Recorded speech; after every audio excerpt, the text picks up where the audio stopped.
Hey guys, Saf here with another Raid Shadow Legends video. Now, you might be wondering, you sound really unwell, you sound really ill, your voice sounds terrible. Well, we were on stream last night for about 10 hours plus, grinding this god-forsaken monster hero path, awful experience. I stand by what I said. This is one of the cheapest guaranteed champions when you work out the math. When you work out how much it would have cost you in terms of shards and you translate that to energy, my math was pretty much spot on. I was running it alongside this, the amount that I needed to get. I was pretty much spot on with the math based on the way that I was doing the champion training. And I managed to do this in about, I would say, if you translate the energy equivalent and all the different resources I used, around about $100. $100 to $120 is what it would have cost me if I bought everything. That's not buying soulstones, of course. Soulstones were terrible.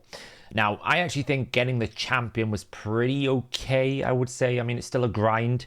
It was still a big grind, but getting the soul was stupid. I wish I'd never done it, really. I'll be honest. I'm so exhausted today. Don't ever do this again, Playroom, okay? If it was a social experiment, I guess some people did it, and the champion points, I feel like, to be honest, it was 107,000 points to get the champion. I feel like if this was 50,000 instead of 70,000, and then you carved away some points above here and just made this maybe a 5,000 and actually took it down to about a 70,000 points total, I actually think that's pretty good, right? I think it's pretty good, which is a little bit too much. And then the soul on top was just stupidly stressful and difficult. I don't know, crazy. But it's done. We managed to get it all over with. I pretty much did it with a combination of some soul stones that I was able to, I didn't buy any soul stones. I was able to just use my pre-existing ones from farming from Hydra and then convert some of my coin to get some of the Eternal Essence. You do get like 1,000 Eternal Essence coins from like Soul Cross Hard Fire Knight. So you get like a good bit of economy there. That's not so bad. So I used that kind of stuff. And then it was just grinding champions over champions. I did so much champion training last night. I only ever did 63 dragon runs, right? I did the dragon tournament. There you can see I had to whale out on the coins pack in the end because I just couldn't take it anymore last night. I basically got to the lunar points on dragon. I only did 4,600 on the dragon, but I've managed to complete the entirety. That's not the one that we want to look at. The entirety of Dungeon Divers last night. That's how much camping we had to do for that. So what's my summary of this event here? Don't do it again, Playroom. What I didn't do in my original video, because time is a personal thing, right? How much you want to commit to your time is your decision. All I was trying to do in my original video was give you the facts of how much it would cost you, energy-wise and money-wise, if you translated it. What was the real world cost to it? Obviously, time is that this is not a good event for time. It's just terrible. It's so much grind. I'm so annoyed.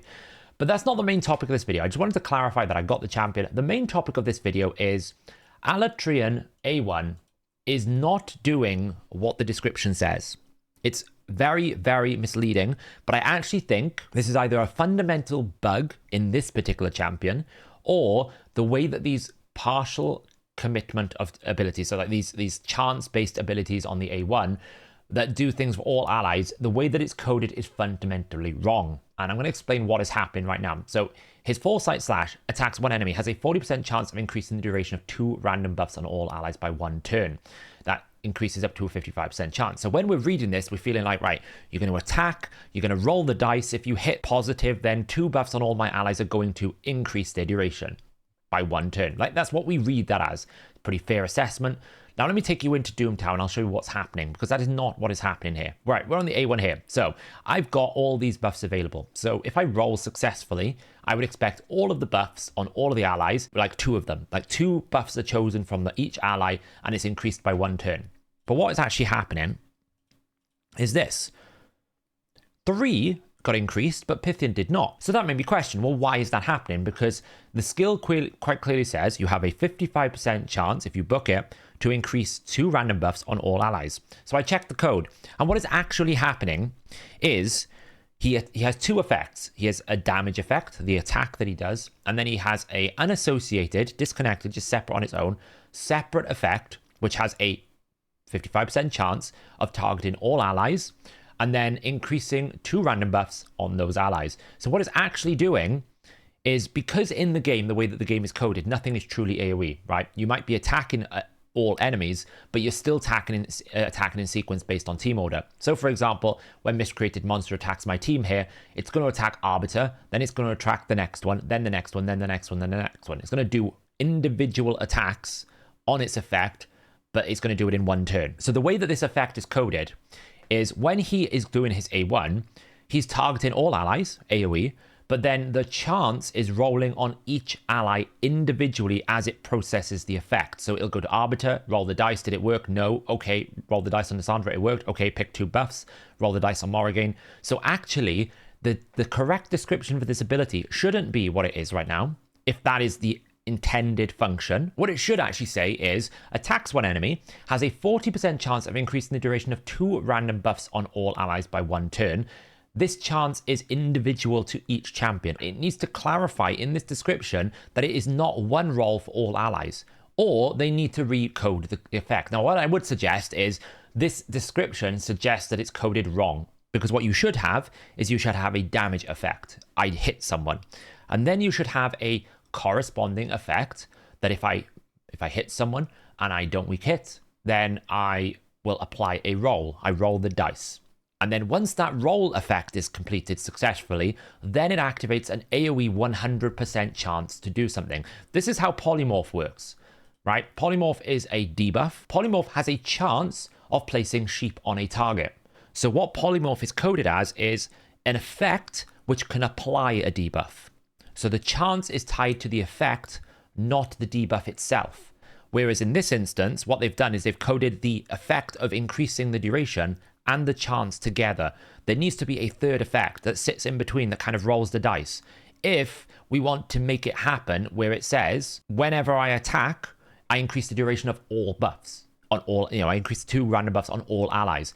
This is telling me 1 roll for all allies, when actually it's 1 roll per ally. Either the description needs to change, Playroom, or we need to change the way it's coded so that in between the damage and the increasing of the buff duration, there's an effect that rolls the dice, and therefore it's 1 roll of the dice to apply to all, not 1 roll of the dice for each individual ally. And this isn't exclusively tied to Alatreon, because we were testing it after the end of the stream. It's like, okay, well, are there other champions that do this similar effect? Well, there are, because we can actually take a look at Dwedan. Dwedan the Runic is a champion that has a similar coded effect. So we can basically bring a couple of champions here. Let's just make sure we get a turn. So Dwedan has the effect on his A1, has a 50% chance of removing 1 random debuff from all allies. So again, it's making it sound like if I roll the success, I remove 1 debuff. It's doing the same thing. So I wonder if this is a little bit like the stun Uko problem, where when you've got a specific coding structure, it's not doing actually what we thought it was going to be doing. When I reference the stun Uko, what I mean is, because Mighty Uko had 2 effects on his A2, he effectively was rolling artifact sets twice, where in this instance, we're not actually rolling the effect correctly. It's the other way around. So for example, here I've got 3 debuffs up. If this is successful, it should, based on this description, if I roll successfully, remove 1 random debuff from all allies. It doesn't do this. It removes it from 2, because it didn't roll successfully on the Gurptak, it only rolled successfully on Arbiter and Neldor. So it's actually not doing it on all allies, it's doing it per ally. So I don't know what the outcome of this. I'm starting here now and I'm saying, I'll be honest, you made this champion the most grindiest guaranteed champion that there ever been in the game. And a big part of that would have been because we read this skill set and we thought, this is cool. When we're in Hydra, every time he attacks, I'm increasing my buff duration on all my allies. Well, that's not really going to be the reality, right? Because when I take it into Hydra right now, you're going to see it's not going to roll that consistently. I can just throw him in here now for a quick test. I've got some champions that we can put some buffs out on. So we can put an increased attack here. I can basically boost this up here and I can just throw some damage out. So we've read this thing now. We've got all these buffs. If this was successful, it should extend every ally. And if it's extending all the buffs in the team, that's pretty good, right? I've got either 2 to 3 buffs here right now. So I would be able to increase my increased attack, my increased speed. When I attack this, you'll see it's only going to do 3 of the allies. So I increased 2 buffs on Arbiter. The Neldor right now has got 3 turn cooldown. Fortis has got 2, but it didn't affect 2 of my champions. So either it's going to create mischief target nightmares, potentially, if you can't actually extend your buffs enough. It could extend buffs on targets that you don't want to have the extension, which really devalues him a lot. Or it's not going to be as valuable as we once thought. And people would have gone for this champion based on our understanding of how this works. When you read that skill set, it is not one chance on one champion, it's one chance for all champions. That's quite clearly what it says on these abilities. It's very clear. I have a 40% chance of increasing the duration of 2 random buffs on all allies. That's false. You have a 40% chance of increasing the duration of 2 random buffs if the chance rolls on each ally individually.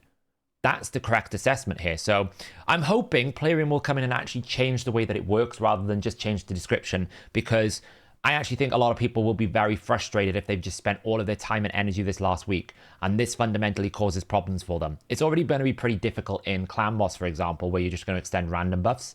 It might not be a problem, but I definitely think this is not doing what it says it should do, and I would hope someone at Plarium jumps in and fixes this problem for us so that we can get it coded. And as I said, what I would do if it was me, if I was coding this, if I was in charge of being able to fix this issue, I would take the effects. He's got a damage effect. I would connect a chance roll effect to that damage effect. And if that rolls successfully, then I would connect this buff extension effect. So that way, the chance rolls once and all allies get it, or it fails and no allies get it. I think that's better. Now, you could make an argument here that the fact it does it per ally is better because I'm rolling the dice more often. That is a fair assessment. You could be extending buffs at a greater duration, but because it's random on random champions, because essentially this is a random chance, I could roll on 2 champions, or I could not roll it on 2 champions. I don't really know. It could lead to problems where buffs are going in the wrong places, or I'm not extending the champions I want. It makes it such low value. It doesn't really work. So I definitely think that's what I would do. Make it so that there's a damage effect, there's a chance roll effect, and then if that chance roll effect is successful, it applies a 100% chance to extend the duration of 2 random buffs on all allies by 1 turn. Then you get what the skill description says. But in its current form, it's bugged. It's not working as intended. But there you go. Hopefully there will be some changes. Thanks for watching, guys. Thanks for following all the grind. I will not be doing a champion training event for the next week. I'm not looking forward to, I don't even want to go into campaign. I'm done. And I apologize. I would like to make a disclaimer. I apologize if you watched my first video and you were encouraged to do this path and now you feel so tired, and I feel like I'm to blame. I was the one person that was standing up here going, it's better than you think, it's actually worth it.